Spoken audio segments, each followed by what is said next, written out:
Bulletin की शुरुआत करेंगे। पूरे छत्तीसगढ़ की खबर आप तक पहुंचाएंगे और शुरुआत सबसे पहले एक बड़ी खबर से यहां करेंगे। बता दें कि आज दंतेवाड़ा के दौरे पर रहेंगे मुख्यमंत्री भूपेश बघेल। दंतेवाड़ा के अरनपुर में शहीद जवानों को श्रद्धांजलि देंगे सीएम। सुबह 9:30 बजे रायपुर से दंतेवाड़ा के लिए रवाना होंगे सीएम। सुबह 11 बजे दंतेवाड़ा में शहीद जवानों को श्रद्धांजलि देंगे। तो सीएम बघेल के साथ गृह मंत्री ताम्रध्वज साहू भी जाएंगे दंतेवाड़ा। बता दें कि कल अरनपुर में 10 डीआरजी के जवानों की शहादत हुई थी। तो नक्सली हमले में आपको बता दें कि 10 जवान शहीद हो चुके थे। दंतेवाड़ा के दौरे पर आज मुख्यमंत्री बघेल रहने वाले हैं, जहां बता दें कि जवानों को श्रद्धांजलि देने के लिए पहुंचेंगे सीएम। सुबह 11 बजे दंतेवाड़ा में शहीद जवानों को श्रद्धांजलि देंगे सीएम बघेल।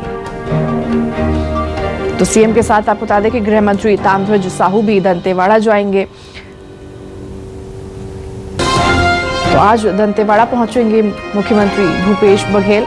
ये जानकारी सामने निकल कर आ रही है। दंतेवाड़ा के अरनपुर में शहीद जवानों को श्रद्धांजलि देने के लिए पहुंचेंगे सीएम। सुबह 9:30 बजे रायपुर से दंतेवाड़ा के लिए रवाना होंगे और 11 बजे दंतेवाड़ा में बता दें कि शहीद जवानों को श्रद्धांजलि देंगे। और ज्यादा जानकारी के साथ संवाददाता नेहा केशरवानी हमारे साथ जुड़ी हुई है। नेहा का रुख करेंगे। नेहा, आज दंतेवाड़ा के दौरे पर रहने वाले हैं मुख्यमंत्री भूपेश बघेल। जवानों को श्रद्धांजलि देने के लिए यहां पर पहुंचेंगे, क्या और जानकारी सामने आ रही है? बिल्कुल, देखिए जो शेड्यूल आया है उस शेड्यूल के मुताबिक सुबह 9:30 बजे जो है वो सीएम बघेल रायपुर हेलीपैड से सीधे दंतेवाड़ा के लिए रवाना होंगे और साथ में गृह मंत्री ताम्रध्वज साहू भी होंगे। तो इस तरीके से आज दंतेवाड़ा में नक्सली हमले में शहीद हुए जवानों को श्रद्धांजलि जो कार्यक्रम है उसमें सीएम बघेल जो है वो शामिल होते नजर आएंगे। बीते दिनों कर्नाटक का दौरा था, चूँकि कल सीएम बघेल को कर्नाटक निकलना था चुनावी प्रचार के लिए, चूँकि वह ऑब्जर्वर बनाए गए हैं, सीनियर ऑब्जर्वर थे। लेकिन उसी क्रम में जो है ये दंतेवाड़ा में अचानक हुए नक्सली हमले के बाद से ही सीएम बघेल ने सबसे पहले अपना कर्नाटक चुनाव का जो दौरा है वो रद्द किया और उसके बाद सीधे जो है आज दंतेवाड़ा के लिए वे रवाना हो रहे हैं।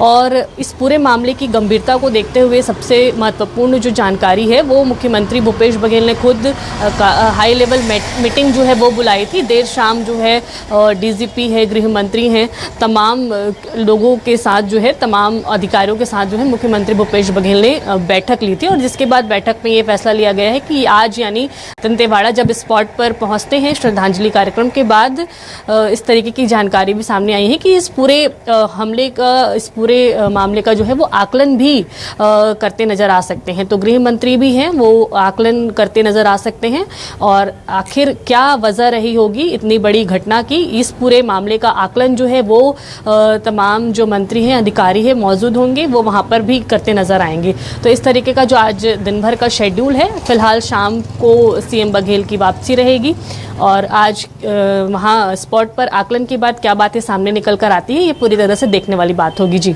नेहा, जिस तरह से कहा जा रहा है कि मुख्यमंत्री ने बैठक की और बैठक में सभी अधिकारियों को यहाँ पर आकलन के लिए कहा भी गया है, तो आकलन के बाद क्या लगता है किस प्रकार से आगे कार्रवाई की जाएगी इस हमले को लेकर के? क्योंकि आए दिन इस तरह की घटनाएं जो है सामने निकल कर आती है और ये एक बड़ी घटना है। 11 जवान शहीद होना ये बहुत बड़ी बात है।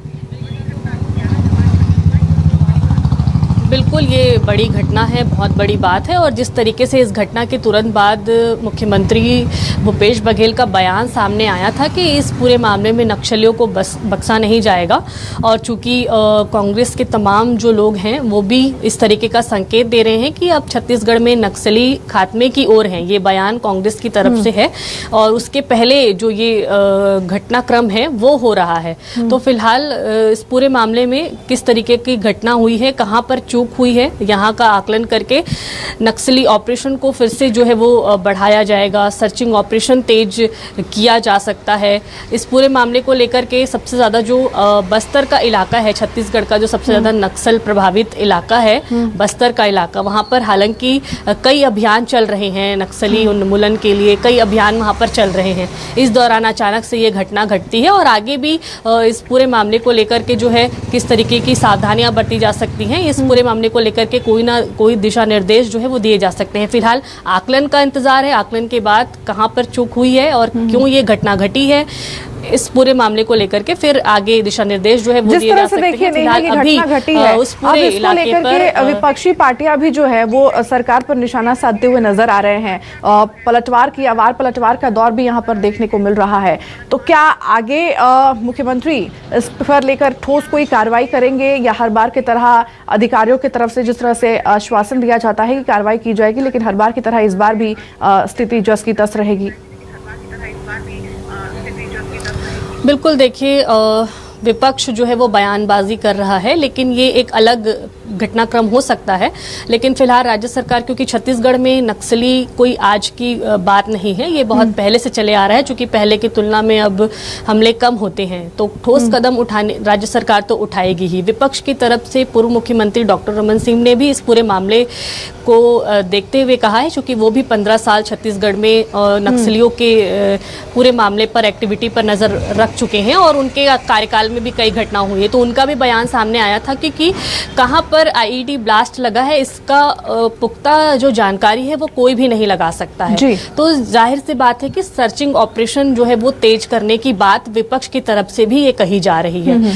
तो विपक्ष भी है, सर्चिंग ऑपरेशन की बात कर रहा है, राज्य सरकार भी है, पूरे आकलन के बाद जो है कोई ठोस कदम उठा सकती है, क्योंकि ये वो समय है, बीते 2 साल के बाद एक बड़ा नक्सली हमला जो है वो देखने को मिला है। तो ठोस कदम जाहिर सी बात है राज्य सरकार भी उठा सकती है। विपक्ष जरूर कानून व्यवस्था को लेकर के सवाल उठाता रहा है, लेकिन नक्सलियों का जो ये उत्पात है वो आज पहली बार देखने को नहीं मिला है, बीते समय से ही ये चली आ रही है घटना है। तो विपक्ष भी सर्चिंग ऑपरेशन की बात जो है वो कर रहा है। जी बिल्कुल, और हालांकि अब देखना होगा कि किस प्रकार से आगे इस पूरे मामले को लेकर के अवलोकन किया जाता है और किस तरह से कार्रवाई की जाएगी, ये भी देखना काफी महत्वपूर्ण है। ठीक है नेहा, तमाम जानकारियां साझा करने के लिए और जुड़ने के लिए आपका बहुत बहुत धन्यवाद।